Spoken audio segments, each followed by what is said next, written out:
Hello, dear foodie friends, and welcome to Kitchen Chat. I'm your host, Margaret McSweeney, and I'm so honored today to be at Les Dames d'Escoffier conference here in Newport Beach, California, with two very special culinary luminaries, I like to say. Grande Dame Carol Brock, who is the founder of Les Dames d'Escoffier.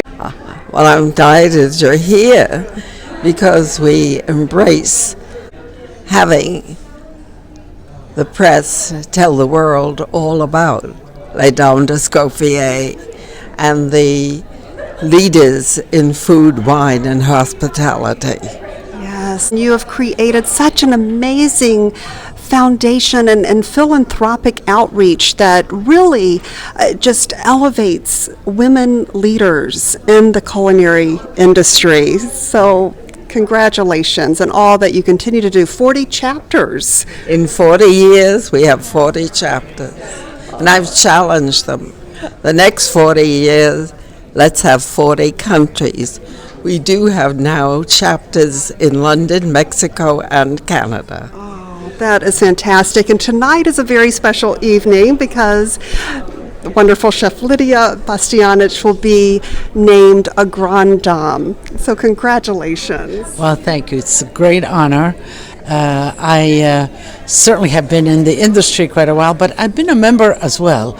And I must say that our dear founder, Carol Brock, about 30 years ago, when she was was still at initial stages, she said, "Lidia, you must belong to this. You belong in this organization." And so I did. And it's been a marvelous connection. I wish I even enjoyed more of the meetings, but sometimes business takes us away to do our things. But this award, this recognition from Les Dames is very meaningful to me, and I really look forward to this evening's celebrations. Yes. And how has Les Dames helped support and open opportunities for you as well? Because Les Dames is an organization that has this connection between women. Now, these are women that, yes, belong at Les Dames, but belong across the board in our food industry, whether they're innovators, cookbook authors, run restaurants, run farms. And along the way of my trip from 40 years ago, always there was a dame there to sort of support, to share with, to continue, and this legacy continues. And today we saw it at the luncheon at the awards, how meaningful this is for young people in the industry, for them to continue, for them to connect, and specifically for women, because our industry hasn't been an easy industry for women, and yet I feel it's an industry that belongs to women in a way. I think that, it's natural for us to nurture, to be there, to cook.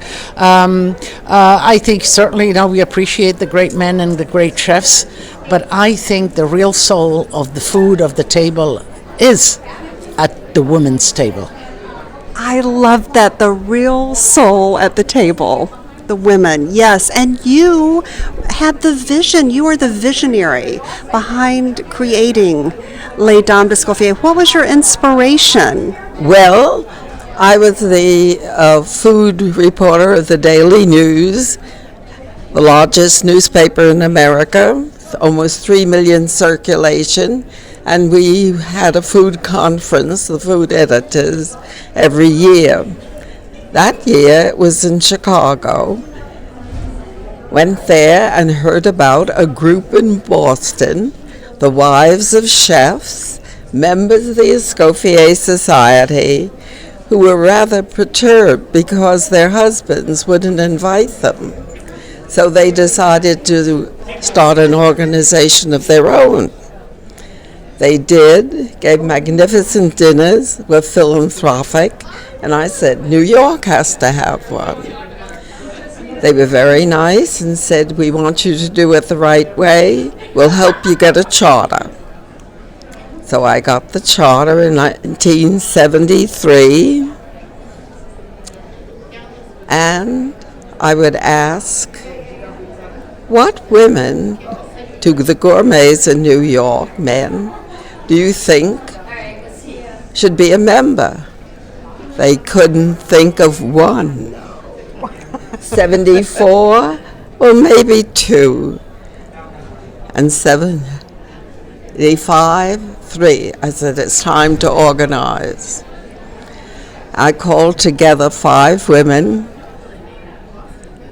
Mary Lyons, who was Food and Wine for France. Elaine Kleeman, who started the Hubline auction. She was my wine connection. Beverly Barber, whose husband happened to be the president of the CIA.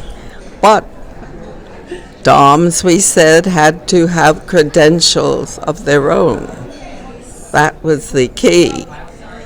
Helene Bennett, the executive director of the Wine and Food Society, because I knew I'd have to have someone who had background knowledge, and Ellen Elvin of the news, the media connection, and also would lend support. A new organization needs support. And we finally got together 50 women, the leaders. We always looked for the leaders who were willing to train young people to be leaders. And we had the investiture in the French Embassy on Fifth Avenue. Yes, there is a French embassy as well as a consulate on Fifth Avenue. And here, 40 years later, 40 chapters. What a celebration, and I am truly so humbled and honored to be a new member of this, thanks to Ina Pinkney, who I just adore from Chicago, and it's just such a huge milestone in my own journey. And I just love, and this is my first conference, and I love how everyone just supports each other and helps, as you were saying, guide each other. And do you have any advice or tips for women in the industry, what they could be doing to connect with others, and any advice you might have for that? Well, certainly join the organization and participate. And I guess on a local level, you really connect with the local. And extending that connection in the mentoring program that was here, participate in those, and of course, be a participant in the events themselves. If you're a producer of wine, then introduce your wine, talk about your wine, sponsor, and so on. On an international level, just expand all of that across America and internationally. And certainly now, this international members that we have, last year's trip to Mexico, which I missed, but I'm surely going to this year's trip to Mexico, trips to England, and certainly, this is all, the world has become very small. And hence, we need to understand for our own growth, but also for the benefit of the world as a whole. Hunger is a big discussion. Let's look into it. Let's see how we can really understand this. Maybe minor cultures, these cultures that, and today was a great reportage on the South American cuisine and the diversity. And let's not lose 1 ounce of that diversity, but let's cheer it and bless it. And women like this are in that position. Go and see it, be part, and then carry on with that message. Absolutely. And here at Kitchen Chat, I always say that the kitchen is the heart of the world, and food is the universal language that connects us all. It certainly is. There is no better place than to be at the table, full of good food, whatever that ethnicity or mixture is, with family and friends. Share food and share your emotions. I love that, and also share recipes. And we must briefly talk, of course, about your new cookbook. Can you share with us? Well, this is my latest book, and one of the books that I was signing here, and it's about Lidia Entertains Italian style.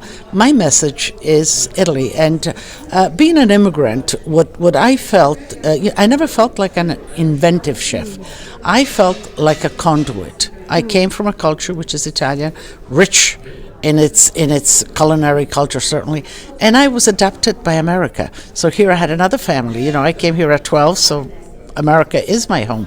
So I feel in such a blessed position to be the conduit of my native culture to my adaptive culture.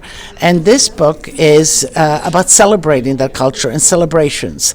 And through my televisions and restaurants and all that, I get a lot of questions. So there's a lot of interest and wanting to know of people out there. How do I pull a party together? How do I celebrate? It seems like a daunting task, and really it's not. It's simple food, straightforward. Planning, yes, it takes planning and ideas. So in this book, that's what I do. I give them some ideas on how to organize themselves and give the Italian flavor to their next party. I love that. And what would be 3 tips for the home chef that you could share? Well, as far as setting up a party, I think planning a theme, and what I would also recommend is that if you're giving the party, you are in charge. Don't try to please everybody. Have an idea, have a theme of foods and of beverages. For example, beverages. Don't try to please and have every kind of liquor for everybody. Choose one cocktail. And that's the cocktail, a festive cocktail, an Italian cocktail. And then have wine, red and white wine, good wine, and that's it. That sort of eliminates all those headaches of all those bottles and whatever. That's number 1. Number 2 is thinking about the style of the party and how many people do you have. Do you want a sit down? Do you want a buffet? Do you want a picnic? But if you're a buffet style, for example, you can have a great buffet party without ever cooking. And the Italian repertoire foods, an antipasto. Just extend that antipasto, all the cold cuts, the mortadellas, the prosciuttos, the salamis, the cheeses, the pickled vegetables. We Italians love our roasted peppers, our artichokes, fruits, cheeses, crunchy bread, and you have yourself already a party without even cooking. So it's just analyzing. Then if you want a sit-down party, how do you want that party? Are you going to plate everything? That requires a lot of attention and a lot of help. And, do you want to do it family style, which most of the Italian meals are done, putting plates on the table, choosing the right food. You have to check at what kind of equipment do you have? What can you really handle? And also, a lot of the foods can be prepared before and should be. You should have, stock in the freezer in pint-sized containers, things that you made, sauce, and even sponge cake. You have it there. You can pull it out the last minute, make a nice strawberry shortcake from some sponge that you have. So you have your little stash in the freezer. But otherwise, pasta. Italian, everybody loves pasta. Cooking a pasta al dente is difficult. You have the timing and all that. Baked pasta is great, and everybody loves it. So think about baked pasta.